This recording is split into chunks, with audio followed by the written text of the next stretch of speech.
You're listening to the Recovered Life Show, the show that helps people in recovery live their best recovered lives. And here is your host, Damon Frank.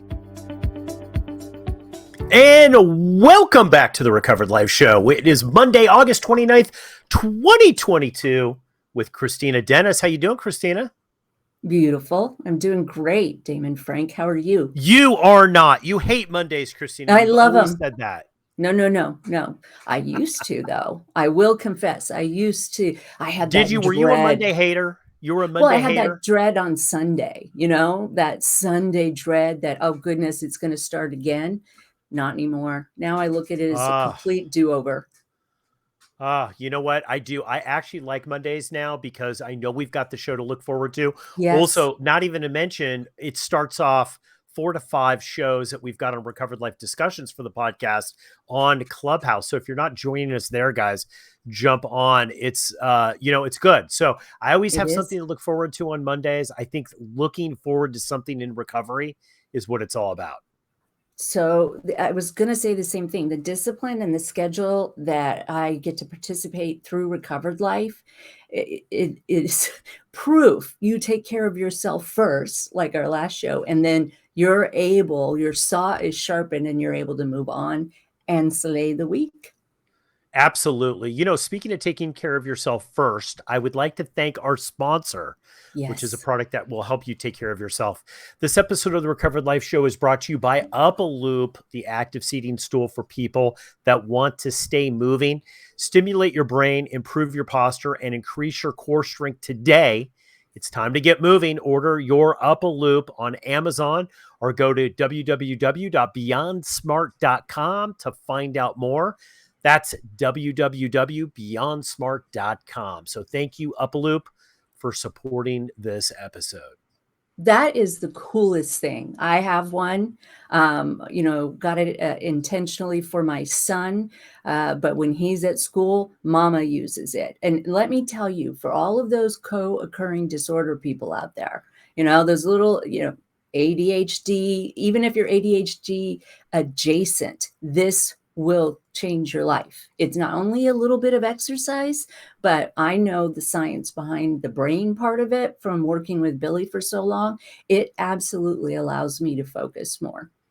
It really does. It's actually, this dovetails into our topic for today about stress and fight or flight, right? Mm-hmm. Which we're going to get into, but it's interesting. Like, I'm a fidgety person. Like, I like to walk and talk. Yep. When I was in corporate America, I'd be walking up and down, with my phone, with my headset. Mm-hmm. And I like it. I like to be moving. And I found myself the other day on the Up a Loop sitting there and I was moving, right? And it was like 2 hours had gone by. Right. And I didn't feel like I was like, all cramped up because it keeps my brain going. So definitely check it out. If you are ADHD, I think it's a lifesaver. Totally. Check out, order an Up a Loop. I think it's well worth the investment. Kristina, here's the topic today: feeling fight or flight in sobriety. Yes. I know you and I don't have anything to add to this topic, so this will probably be about 3 minutes. No, I have a little bit of it. A little bit. I'm saying that tongue in cheek because all of us have this 1,000,000-year-old nervous system. And stress gets a bad rap, right? Stress is bad. But I think it's really important to distinguish between stressors and the stress cycle. And this also has to do with trauma. So our nervous system sees danger. This 1,000,000-year-old nervous system sees saber-toothed tiger, and it says run or fight. I mean, it's a good reaction. We want to have nervous systems that react this way because this saves our life. However, if we have been in the freeze mode, which I know we'll talk about at a later date, we're children and we have emotionally immature parents, we have fight or flight kind of reactions that are supersized because of the vigilance we had to have. It is so important for you to know that just because you get rid of the stressor, which is no longer a saber-toothed tiger, right? So it's that report that's due at work. It's that employer that's hard to work with. It's, stuff with your children that we're not going to be able to get rid of those stressors, but we can get rid of the feeling, the feeling of fight or flight. And that is the dangerous stress. It's the accumulative stress from fight or flight that kills us, that makes us sick. Well, yeah. I think we're talking about a couple of things here. We're talking about what's actually going on, what's really going on, and then our reaction to what's really going on, right? Yes. All these three things are happening. And I think in recovery, look, you and I are not doctors. We're not telling people that they have trauma. We're not telling people that, like, if you do, that's been my experience, right? And you can go to a professional and get diagnosed for that. But living in sobriety, the day-to-day is what Kristina and I have a lot of, right? And the reality is fight or flight is very dangerous. I had fight or flight for, I'm going to say, Kristina, first 15 years of my recovery. I'm going to be honest with you. I don't have it anymore. If I have it, it's very, very rare. But I will tell you, it was hard fought for me to get rid of that. And I was excited to do this episode because I think a lot of people in recovery have this, right? And they think they're doing something wrong, and diving into this topic of what you said, there's what's going on, and then this reaction of what's going on. For me, I will tell you, there were different components of this. A lot of people just said, hey, you're a stressed out person. Just let it go. Just let it go. It's going to be fine. Blah, blah. That didn't really work for me. No, it doesn't work, because once you've had that physiological response, and I believe what you're saying, and please correct me if I'm wrong, is that yours was on high alert. When you say I had it for 15 years, it was out of perspective. It was out of portion compared to other things in your life. I had fight or flight. I had fight or flight, Kristina, in such a big way, so much so that I had actually physically things happen to me where I would fall down onto the ground, right? Like I had really bad anxiety that led to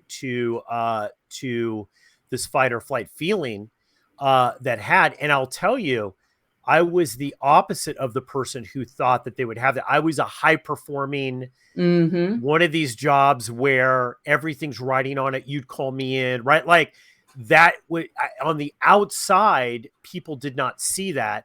But on the inside, I was constantly, my nervous system was being rebooted by fight or flight feelings. And I'll tell you, it is a horrible situation. And I know we're going to dive into how each of us kind of got out of that fight or flight scene. Describe yours, Kristina. Like, what did it feel like when you had fight or flight? Well, I mean, as I said before, it's a natural response, but the effort of shoving it down rather than completing the cycle was killing me. I mean, I'm not even kidding. It was totally killing me. I was doing everything I could for my special needs son, and of course, doing the charity work and the 501(c)(3)s that I ran, and the clinic work, and a full-time job. That when I had a physical, my blood sugar was at 35, which means I should have been seizuring, right? When we have fight or flight, it takes away all the energy that needs to go to our digestive system, to our immune system. I was sick all the time. I mean, it was that dangerous. And, the doctor stared at me with my numbers and said, this is not okay. You have to change some of the things that are happening in your life.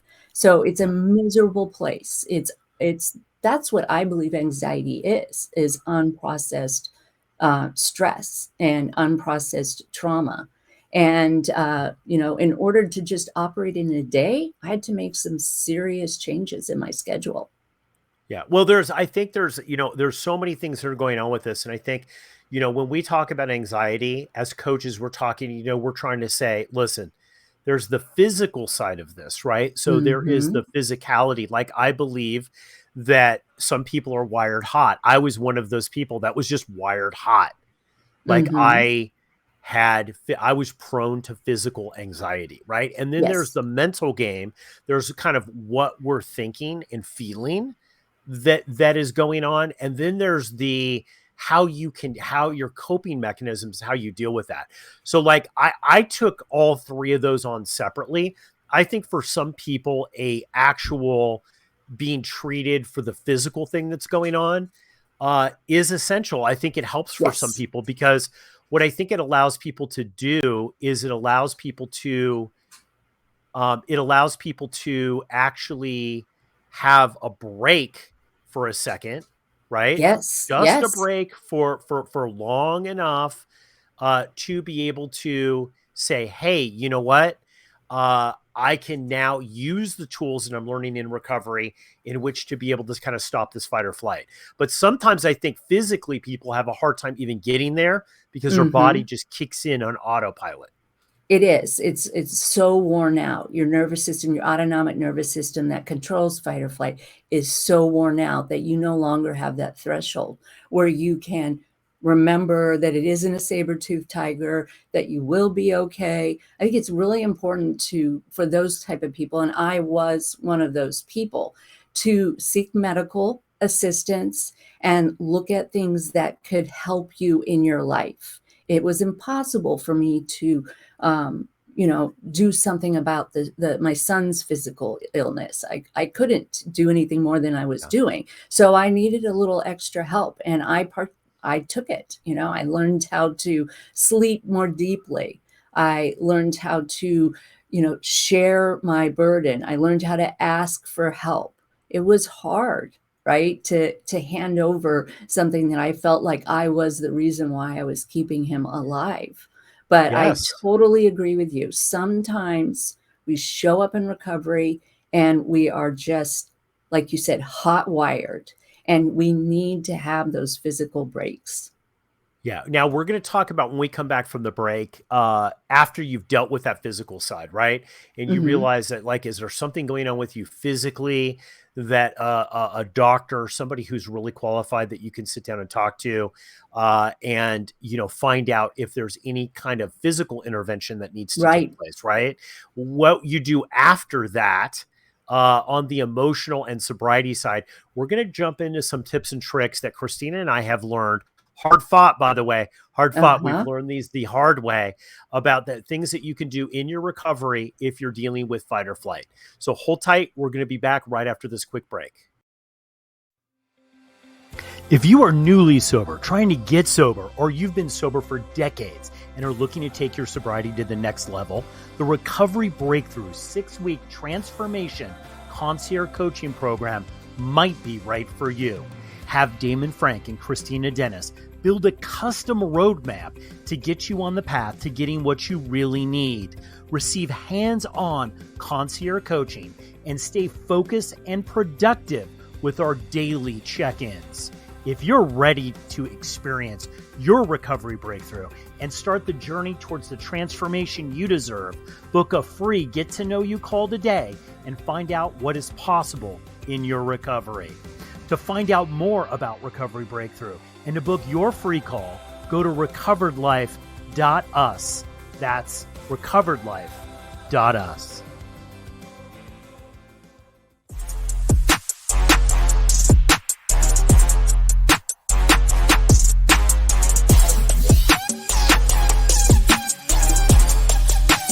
You're listening to the Recovered Life Show. And we're back for the break. I promised everybody that we were going to dive into some tips and tricks, Kristina. We're talking about feeling fight or flight in sobriety. That's that feeling of like, I've got to run, or I have Yes. to fight. That awful feeling. I think anyone who's listening to this that is hung on after the break has felt this feeling at least once in their life. Kristina, how do you get out of this? What do you tell your clients on how to get out of this? Well, How to stop the there's madness? yes, there's at least a three-prong approach, and we already covered one of them. Check on the physical, see what's happening, in your body. Do you have the appropriate nutrition? Do you have some habits like lacking of sleep that are making it incredibly hard for you to stay out of this, the amygdala firing so fast? Second one is, how much of this is accumulative stress? Is there work that needs to happen in order to heal the parts of us that we put away? That's the freeze mode. And I know we'll have a whole show about that. But is there something that we need to look at in that area? And then the third approach is to learn how to set healthy boundaries, learn how to have limits, learn how to get used to that language about saying no, seeing what stressors you can change and which ones do you need to learn how to effectively deal with them. So perfect. So perfect. I love that, how you kind of broke that out into steps. I want to talk about an experience that I had here when I first started to kind of get a foothold into having fight or flight leave me. Right. Right. And I was always feeling that I was late. And I do Mm, believe there's a spiritual component here. And one of the big breakthroughs I had is after I dealt with the physical side, is my caffeine out of control, my eating right, my sleeping right, like all that stuff, right? Do I need something to be able to help me get to where I'm going to go? Have I been checked out, right? After that, the big thing was somebody told me this because I was always late. And I noticed that fight or flight kicked in. And I've been hearing in recovery, ask God, ask God, ask God to remove it. I'm going to be honest with everybody, and I'm not demeaning this because I do this in other parts of my life. This did not work for me. right. I did not get a pause. What I desperately needed was a pause so that I Hmm. could work the tools. And I was sliding right into fight or flight, right?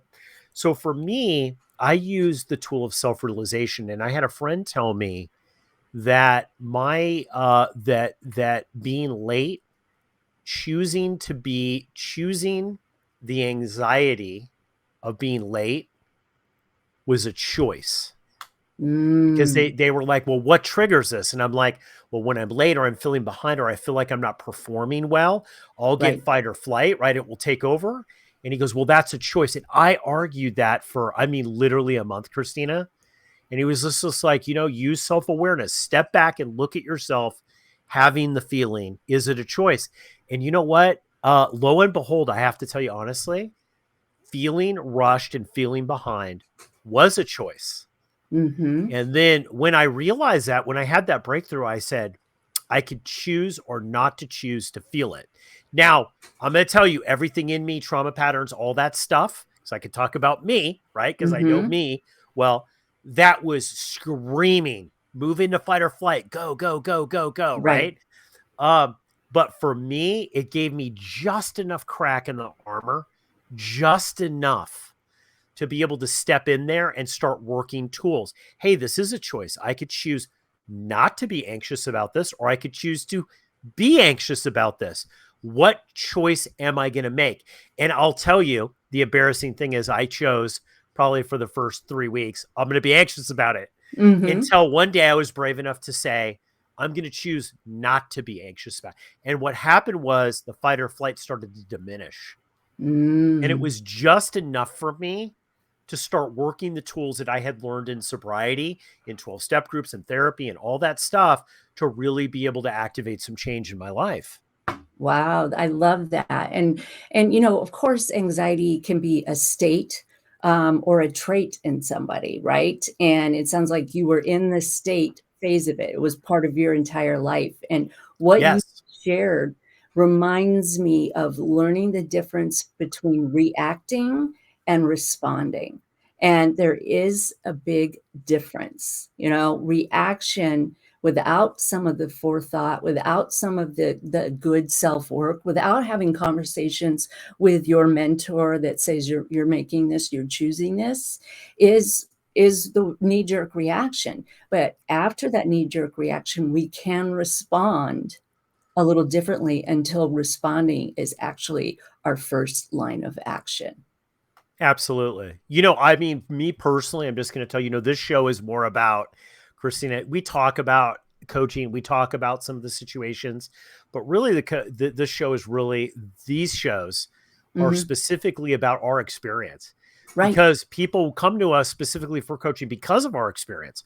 When you're sober for several decades, you're going to learn a couple things about what works and what doesn't work the So true. hard way. And I'll tell you, I've learned a lot of things the hard way. But one of the things that got to me I'm going to say it was a 5 to 6 year journey. I would not consider myself an anxious person anymore. And Good. I can sometimes be a hyperactive person. I can sometimes be excitable, right? It's part of my personality, but I don't consider myself anxious. And I will tell you that a good 10 to 15 year stretches. Every day I woke up and every day I had anxiety almost. I mean, I could count on a number of it, right? And that's not a way to live. And, when I'm working with people now, I'm saying, you know what? Let's get to this sooner rather than later, because you don't want to have that experience, because I'll tell you, it eroded my life. It eroded joy, because when you don't treat it, what happens is it will get to a place where it will start to take over your life. And I will tell you, I went on a 5-year journey, and my whole 5-year journey was about letting go. And this does have to do with trauma patterns, right? Is letting go of it, is to say, I'm feeling fight or flight. I'm going to make a choice here. I can't do anything about this past stuff. I can't do anything about the future stuff. I'm going to let go, and I'm just going to try. I'm going to fall, like literally, you see this on TV where people fall and people catch you.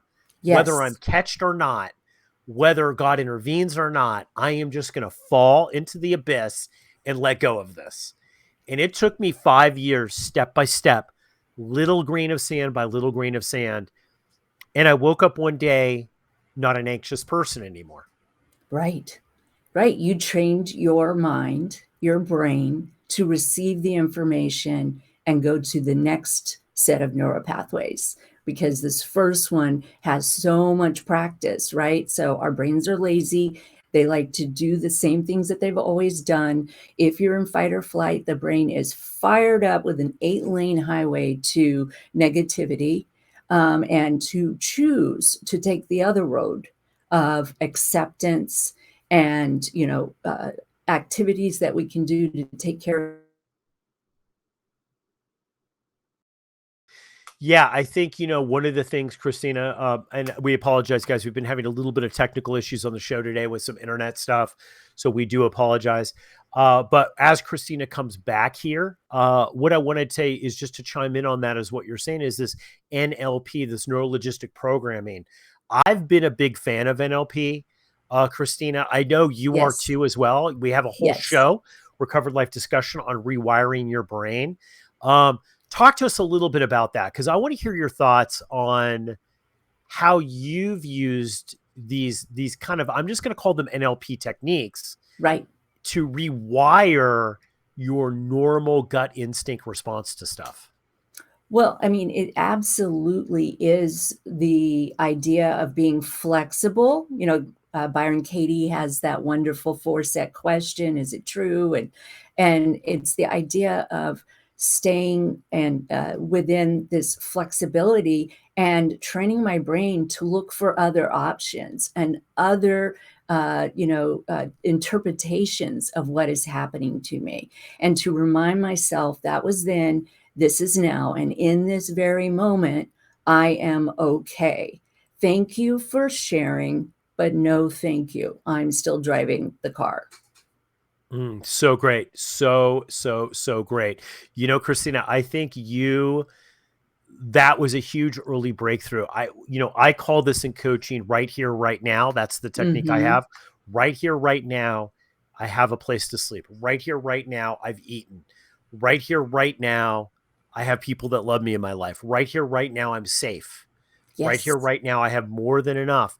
And, because we always know this, we always talk about this, it's funny. I think if we were going to break down relapse, and I know stress causes people to relapse, by the way, fight or flight, man, I'm telling you, miracle, I did not relapse with fight or flight, because it's an out of body experience. Right.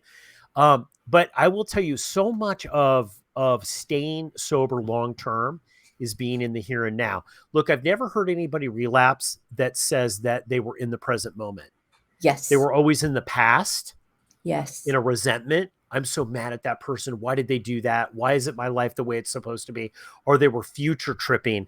I'm never going to get there. I'm going to be broke. I'm going to be homeless. I'm going to be this, right?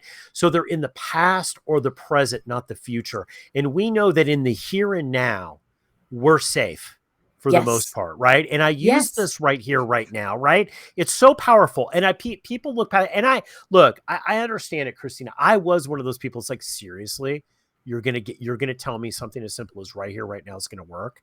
Yes. You are smoking crack. You are not sober. You're saying, like, I was that guy. But it's true. Right here, right now is where the miracle happens.